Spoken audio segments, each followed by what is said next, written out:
5월이 되었습니다. 그리고 오늘은 어린이날 5일이 되었습니다. 이렇게 가정의 달이면 또 어린이날이면 부모된 입장에서 참 고민이 많습니다. 가족들과 어디를 가서 뭐를 해야 되나 그렇지 않습니까? 또 자녀들에게 어떤 선물을 사줘야 되나 이런저런 고민들이 많아지지요. 부모 마음이 다 똑같은 것 같습니다. 자기 자녀들에게 좋은 것 정도가 아니라 가장 좋은 것 주기 원하는 마음, 5월이면 더욱더 새로워지는 것 같습니다. 그런데 저는 우리가 그리스도인으로서 아니요, 꼭 그리스도인이 아니더라도 우리 자녀들에게 줄 수 있는 그리고 반드시 주어야 하는 가장 좋은 것이 무엇일까 한번 함께 고민하고자 합니다. 얼마 전에 저희 집 정리를 한 적이 있었습니다. 집 정리를 하는데 깜짝 놀라게 되었어요. 문구가 얼마나 많이 나왔는지 모릅니다. 여기저기에서 받았던 크레파스, 색연필 이런 것들이요 집에 곳곳에 쌓여 있는데요. 다 모아봤더니요 몇 상자가 나오는 거 있죠. 색연필이요 세트로만 한 15세트 이상 나오고요. 크레파스만요 세트로만 한 10개 이상 나온 것 같고요. 학습장, 지우개, 연필 어마어마하게 쏟아져 나오더라고요. 인형이 얼마나 많이 나왔는지 모릅니다. 인형 저희가 돈 주고 산 일이 별로 없거든요. 한두 개 사준 것 같아요. 생일 선물로. 그런데 저희 집에 인형이요. 제가 개수를 정확하게 세보진 않았지만 대략 한 3, 40개 나온 것 같아요. 그 인형들을 가지고 다 어떻게 살았는지 받으면 받은 대로 또 모아다가 창고에 넣어놓고 또 받으면 받은 대로 모아다가 창고에 넣어놓고 어느 날 다 꺼집어내 보니까요. 어마어마하게 나오는 거예요. 사실상 요즘 우리 아이들은 거의 부족한 것 없이 살아가고 있습니다. 제가 일전에 어느 교회 가가지고 이제 교사 세미나를 하는 중에 이 얘기를 했습니다. 옛날에 저 어렸을 때만 하더라도 여러분 연필에다가 볼펜깍지 껴가지고 그 몽당 연필 끝까지 쓰고 막 그랬었잖아요. 그랬더니 선생님들이 공감하시더라고요. 근데 요즘에는요 몽당 연필까지 가는 법도 별로 없잖아요. 사실상 우리 아이들이 거의 부족한 것 없이 살아가고 있는데 이 아이들에게 무슨 선물을 줄 수 있겠습니까? 그렇지요. 이거 사줄까? 인형 집에 엄청 많아요. 문구 사줄까? 문구 집에 엄청 많아요. 빵 사줄까? 빵 이제는 빵 싫고 밥이 좋다고 하는 아이들도 있으니까요. 가장 받고 싶은 선물이 뭐냐? 아이들에게 물었답니다. 초등학교 1학년부터 3학년까지 물었는데요. 4위 게임기, 3위 옷, 2위 장난감, 1위 뭘까요? 돈. 여러분 초등학교 4학년부터 6학년까지 물었답니다.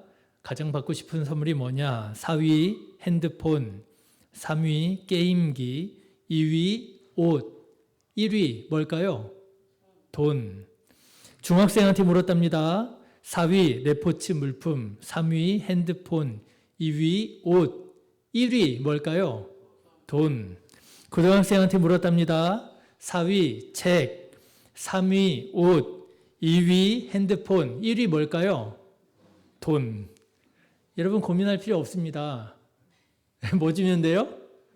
돈 주면 됩니다. 그래서 교회나 학교나 학원에서 이제 아이들에게 주는 선물이 의미가 없어요. 사실상 가장 돈에 가까운 문화상품권을 선물로 주고 있는 실정입니다. 그런데 그게 고민이더라고 하는 거예요.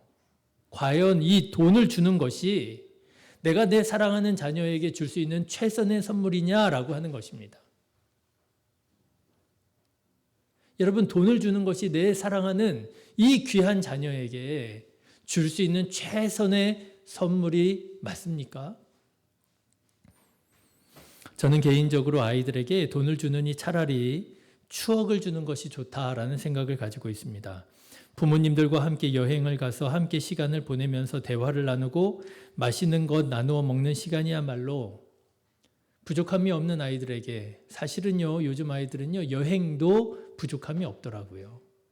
부모님들이랑 뭐 해마다 철마다 시즌마다 아니면 요즘에는 주말마다 여행을 가잖아요. 캠핑을 가고. 그럼에도 불구하고 그 아이들과 함께 여행을 가서 함께 시간을 보내는 것, 사실은 그것이 가장 좋은 선물이 아닐까 저는 그렇게 생각을 해봅니다. 자, 그런데 여기에 한 가지 문제가 있습니다. 바로 주일 성수라고 하는 문제가 있습니다. 그렇죠.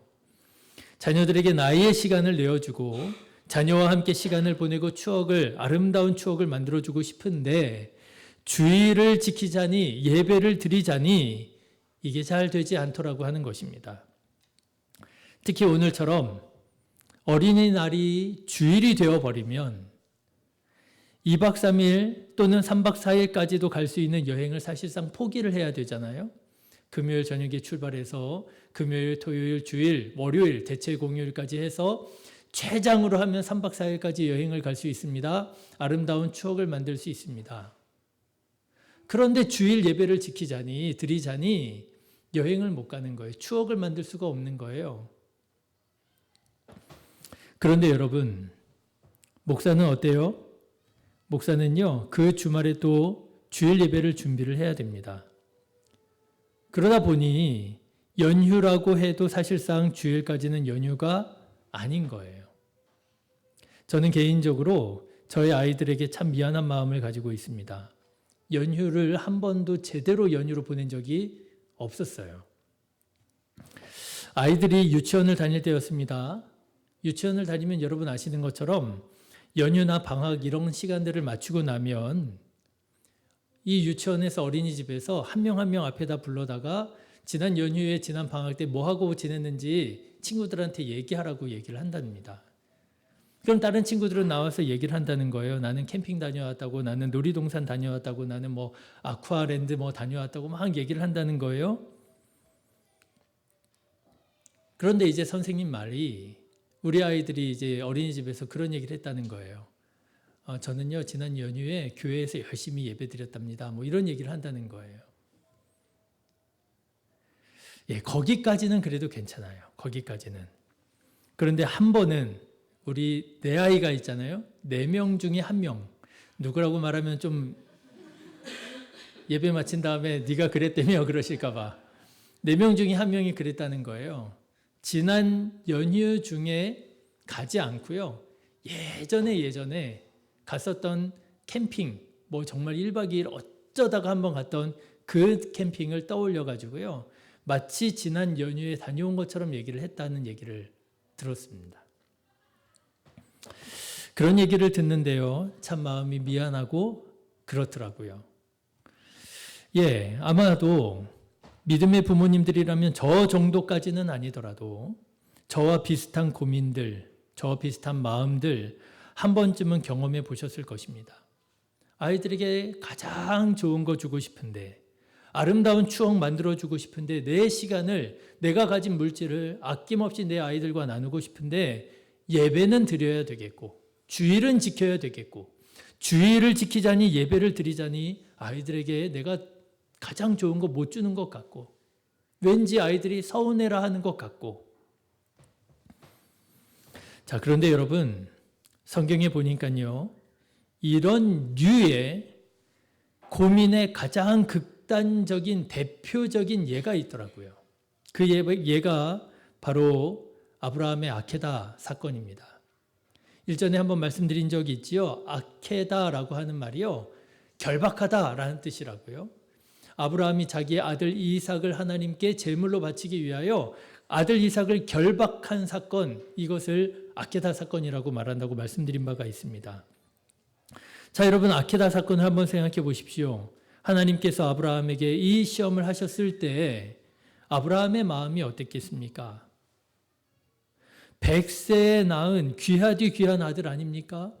아브라함의 마음은 이삭에게 자기가 줄 수 있는 가장 좋은 것을 주고 싶었을 것입니다.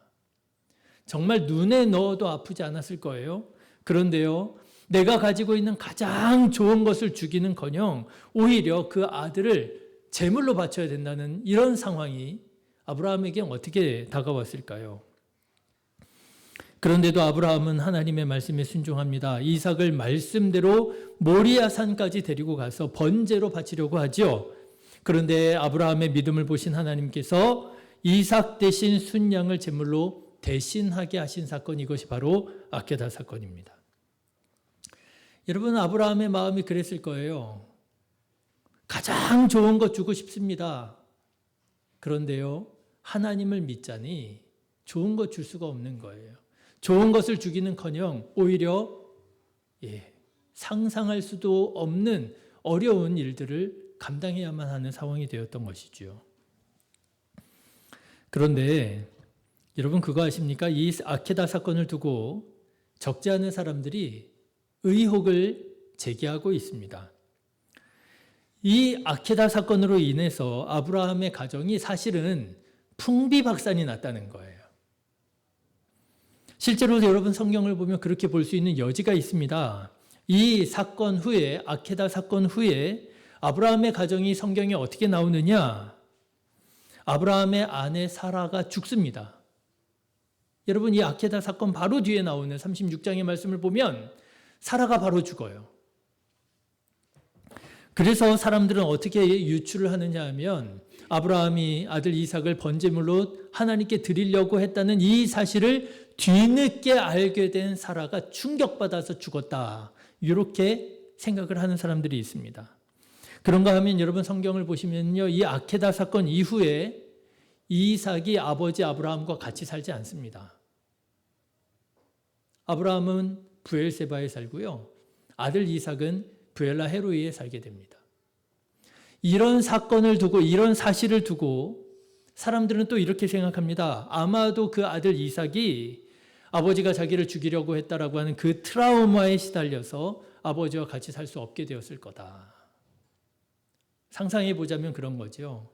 이삭이요, 아버지랑 같이 이제 텐트 치고 살았잖아요. 텐트를 치고 자려고 하는데 잠이 안 오는 거예요. 왜요? 아버지가 언제 칼을 들고 자기한테 덤벼들지 모르겠다는 거죠. 잠이 오겠습니까? 도저히 아빠랑 살 수가 없어서 집을 나가서 브엘라 헤로이에 따로 살았다, 뭐 그런 거예요. 여러분, 어떻습니까? 그럴듯하지 않습니까?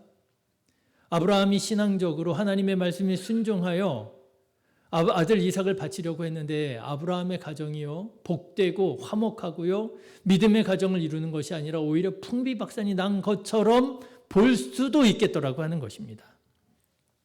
그런데 여러분, 정말 그랬을까요? 저는 그렇게 생각하지 않습니다. 몇 가지 성경적인 이유가 있습니다.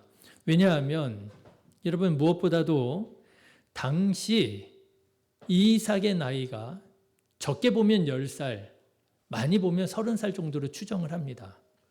아케다 사건이 있을 때 아들 이삭의 나이가 혈기왕성한 나이였다라고 하는 것이죠. 그런데 여러분, 그때 아브라함의 나이가 몇 살이에요? 적게 보면 110세, 많이 보면 130세입니다.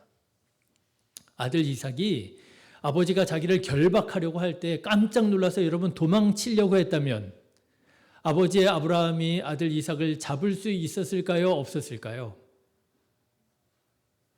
불가능했을 겁니다. 제가 저희 아버지랑 33살 차이가 나거든요. 제가 지금 달려도 저희 아버지 저를 못 잡으실 거예요.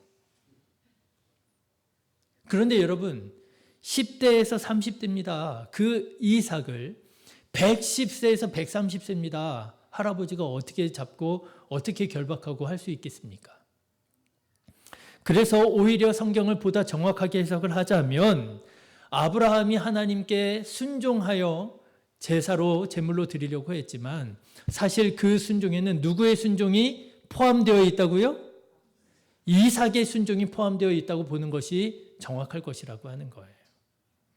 그뿐만 아닙니다. 만일 여러분, 이삭이 이 사건을 두고 상처가 되어서 트라우마가 되었더라면, 그래서 아버지 아브라함과 함께 살 수 없어서 브엘라 헤로이에 가서 따로 살았더라면, 그러면 여러분, 이삭이 하나님을 믿었을까요? 안 믿었을까요?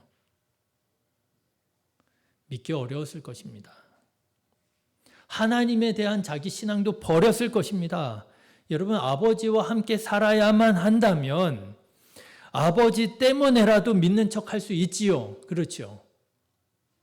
그런데 아버지와 떨어져 살게 된 마당에, 독립한 마당에 어떻게 아버지에게 자기를 죽이라고 한 하나님을 계속 믿으면서 살 수 있겠느냐라고 하는 거예요. 내가 아버지랑 같이 사는 한 해는 그래, 내가 마지막 효도라 생각하고 내가 아버지 그냥 모시고 교회 다녀야지. 그런데 내가 이제 독립만 해봐. 난 이제 그때서부터는 교회도 독립할 거야. 그런데 여러분 성경을 보면은요, 이삭은 아버지와 따로 살면서도 하나님을 경외하는 삶을 계속 이어갑니다. 창세기 24장 63절에 보면 이삭이 저물 때에 들에 나가 묵상하다가 이런 말씀이 나와요. 날이 저물 때에 들에 나아가 묵상하다가 하나님을 경외하는 삶을 살아갑니다. 그러다가 리브가를 만나게 되지요. 그뿐만 아니죠. 그 후에도 이삭은 하나님을 경외하는 사람으로서, 그래서 여러분 성경에 보면 뭐라고 나와요? 아브라함의 하나님, 이삭의 하나님, 야곱의 하나님 이렇게 나오잖아요. 그렇습니다, 여러분. 믿음이 없이 성경을 그저 인간적으로 해석하는 사람들의 기대와는 달리 아브라함의 가정은 풍비박산이 난 것이 아니었습니다. 이삭이 트라우마 때문에 아버지를 떠나 살게 된 게 아니었습니다. 오히려 이삭은 아브라함처럼 하나님을 경외하는 신앙인으로 잘 성장하게 되었지요. 여러분, 어떻게 이삭은 이렇게 신앙적으로 잘 성장하게 되었을까요? 저는 오히려 바로 이 아케다 사건을 통해서 이삭이 아브라함의 하나님을 만나게 되었다, 이렇게 믿습니다. 아브라함은 이 아케다 사건을 통해서 아들 이삭에게 절대적인 신앙의 가치를 가르친 것이지요. 여러분, 이삭도 한번 생각해 보십시오. 자기 자신을 금지옥엽으로 사랑하시고 키워주신 아버지가 왜 어떻게 나를 제물로 드리려고 했을까 생각해 보지 않았겠습니까? 도대체 신앙이란 무엇이고 믿음이란 무엇이고 하나님은 누구시기에 이런 일이 우리 가족에, 나에게 일어나게 되었느냐 생각했을 것이라고 하는 거예요. 어쩌면 아직 어렸을 때에는 충분히 이해하지 못했을지도 모릅니다. 그러나 시간이 들고 나이가 먹으면서 이삭도 아브라함의 마음과 신앙을 이해할 수 있게 되었을 것입니다. 그렇구나. 아버지가 나를 사랑하지 않아서 그러셨던 것이 아니었구나. 우리를 창조하신 하나님에 대한 절대적 신앙을 가지고 순종하셨던 것이었구나. 그래서 부활의 신앙을 가지고 우리가 돌아오리라 믿음으로 선포하셨고 하나님의 말씀에 철저하게 순종할 수 있었던 것이었구나. 나도 어떤 상황과 조건과 환경이라 할지라도 하나님을 절대적으로 신뢰하고 하나님의 말씀에 순종해야 되겠구나. 어렸을 때 제가 그렇게 신앙생활을 배운 것 같아요. 아버지가 세상 없어도 교회 예배는 반드시 참여하게 하셨습니다. 아플 때가 있잖아요, 사람이. 근데 아플 때에도요, 예외가 없어요. 주일 예배는 무조건이에요. 가서 예배를 제대로 못 드린다 할지라도, 거기에서 누워 있는다 할지라도 주일은 교회에서 예배 드리는 것으로. 정말 제가 그때 어린 마음에 받았던 인상은 우리 아버지는 내가 교회에서 죽는 한이 있어도 교회에서 죽으라고 하시는 거구나, 이런 느낌을 받을 정도였어요. 제가 거의 이삭 수준의 믿음으로 신앙생활을 배운 것 같아요. 그런데 그때는 좀 서운했던 것 같습니다. 여러분, 예전에는요, 애니메이션이요, 주일 아침에 하는 애니메이션이 따로 있었어요. 그게 그렇게 또 재밌거든요. 그런데 꼭 그 시간에 주일학교 예배를 드려요. 그러니까 예배를 드리려면 그 애니메이션을 못 보는 거예요. 그런데 차라리 아예 안 보면 되는데 그 시간이 이렇게 걸쳐요. 보는 중에 가야 되는 거예요. 그때는 조금 서운했던 것 같습니다. 애니메이션도 보고 싶고 아프기도 하고 좀 한 번쯤은 쉴 수도 있고. 그런데요, 별로 시간 오래 가지 않아서 제가 뭐 중학교나 고등학교쯤 되었을 때 아버지가 저를 그렇게 가르쳐 주신 것이 감사하게 여겨지기 시작을 하더라고요.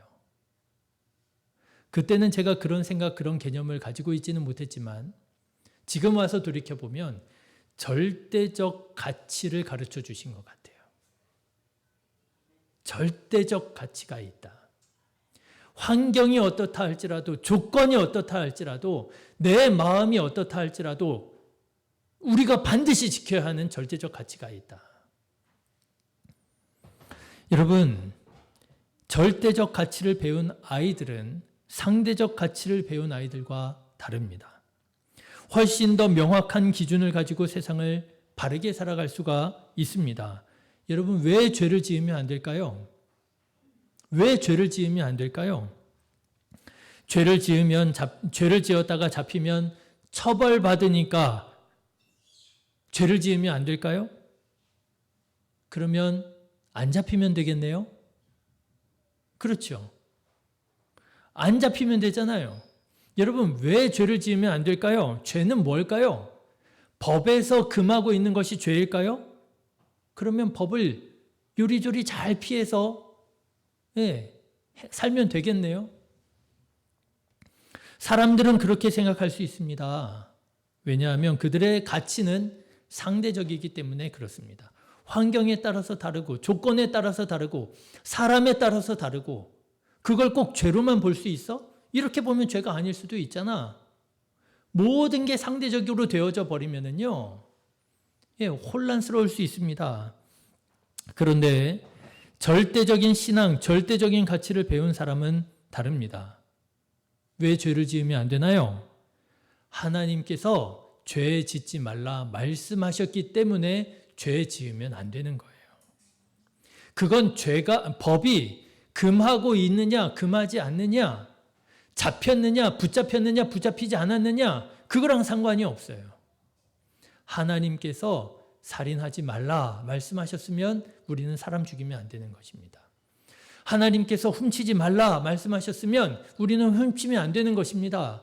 하나님께서 미워하지 말라 말씀하시면 우리는 미워해서도 안 되는 것입니다. 절대적 가치를 따라서 우리는 살아가는 사람들인 거예요.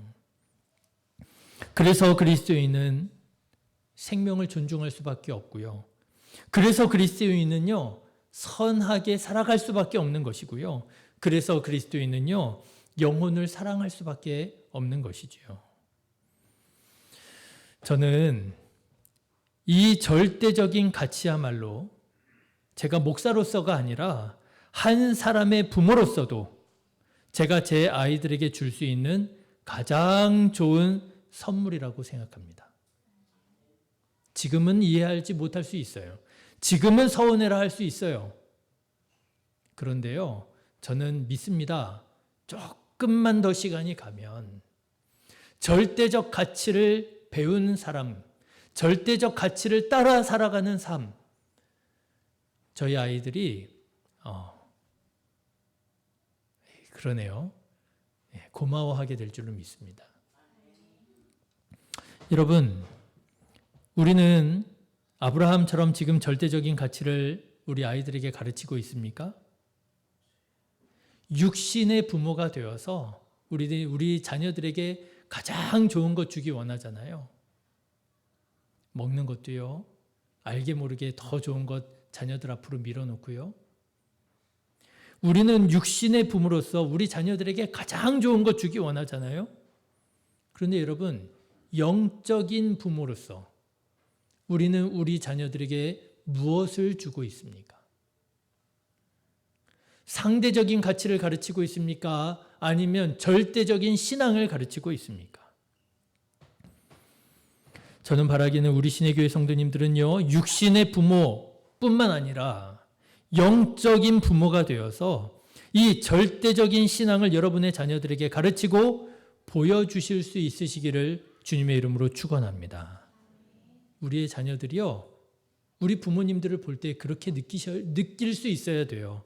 우리 엄마 아빠는 세상 없어도 하나님을 사랑하는 사람이야. 우리 엄마 아빠는 세상 상황이 어떻고 환경이 어때도 하나님의 말씀에 순종하는 사람이야.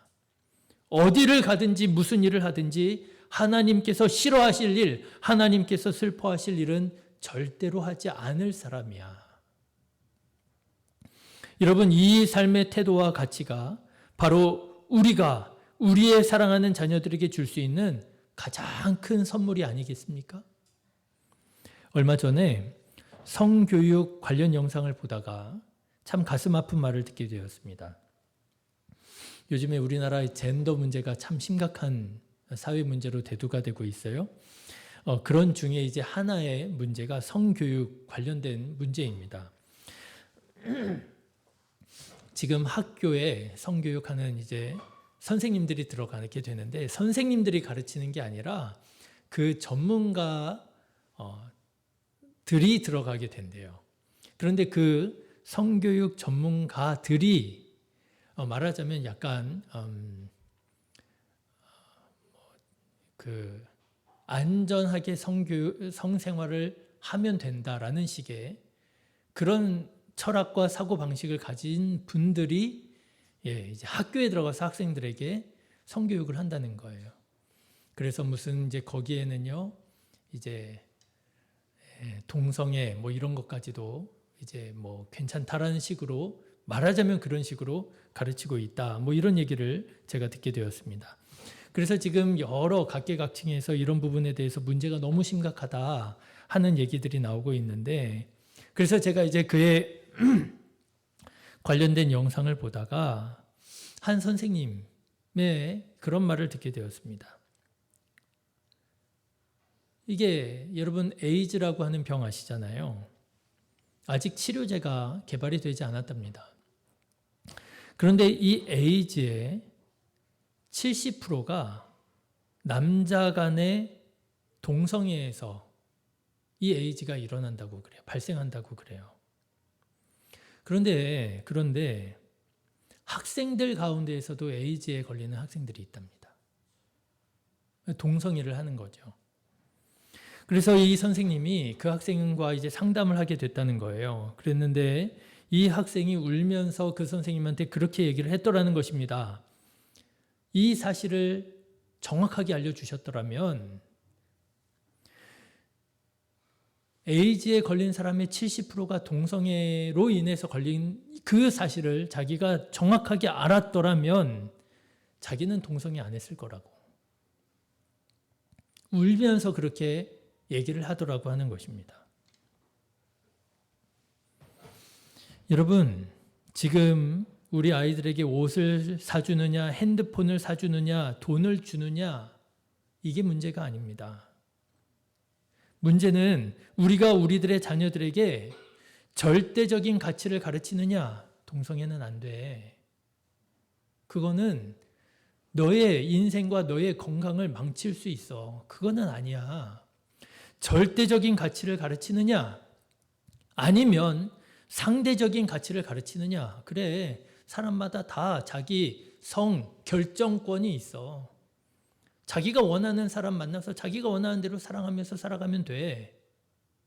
상대적인 가치를 가르치느냐, 정말 우리가 영적인 부모로서 관심 가져야 될 부분은 바로 이런 것입니다. 내가 내 사랑하는 자녀들에게 무엇을 가르치고 있느냐 말이지요. 사랑하는 성도 여러분, 자녀 교육을 방치하지 않으시기를 바랍니다. 상대적 가치를 가르치는 자녀 교육은요, 위탁해줘도 돼요. 선생님들한테 맡겨도 됩니다. 학원 선생님들한테 맡겨도 됩니다. 그런데요, 자녀의 신앙교육, 절대적인 가치를 가르치는 것은요, 위탁해 줄 사람이 없습니다. 누구도 가르쳐 주지 않습니다. 우리 부모님들만이 자녀들을 붙잡고 대화 나누고 가르쳐 줄 수 있는 문제인 것이지요. 이것은 해도 되고 안 해도 되는 선택의 문제가 아니에요. 우리 신의교회 성도님들 자녀들의 손 붙잡고 절대적인 신앙을 가르치는 저와 여러분 되시기를 주님의 이름으로 축원합니다. 사실 쉬운 일 아닙니다. 요즘은 절대적인 가치보다 상대적인 가치가 더 인기가 있습니다. 상황과 조건과 환경이 바뀐다 할지라도 바뀌지 않은 우리가 반드시 지켜야 하는 절대적인 가치가 있다고 그것을 배우고 우리는 그것을 지켜야 된다고 말하면 싫어합니다. 상황과 환경과 조건에 따라 가치는 얼마든지 변할 수 있다고, 너의 상황과 너의 조건에 따라서 네가 원하는 것을 하면 된다고 말하면 좋아합니다. 솔직히 전에는 상대적인 가치를 가르칠 필요가 있었어요. 우리나라 문화가 너무 획일화되어서, 그렇죠? 학교가 군대인지 가정이 군대인지도 모를 정도로 일방적인 부분이 없잖아 있었잖아요. 그래서 아이들이 무슨 군인처럼 경직되어 있고요. 그런데 여러분 지금은 어떻습니까? 오히려 정반대가 되어버린 것 같습니다. 절대적인 가치는 누구도 말하지 않습니다. 가르치지 않습니다. 상대적인 것만 가르칩니다. 네가 진리라고. 그렇죠. 네가 맛이 있으면 맛있는 거고 네가 맛이 없으면 맛없는 거고, 네가 좋으면 좋은 거고 선한 거고, 네가 싫으면 그건 악한 거고, 네가 원하는 대로 하면 된다고. 그게 행복이라고. 그런데 여러분 한번 생각해 보십시오.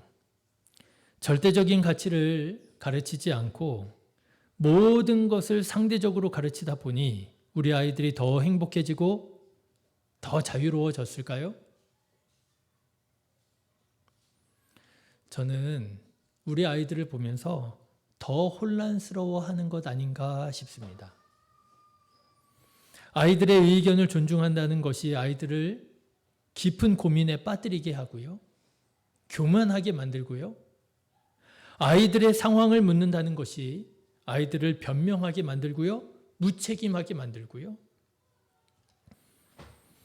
여러분, 아이들에게 절대적인 가치를 여러분들이 가르치지 않는다면 우리 아이들은 어디에서도 절대적인 가치를 배우지 못할 것입니다. 상대적인 가치, 그거는 안 가르치셔도 됩니다.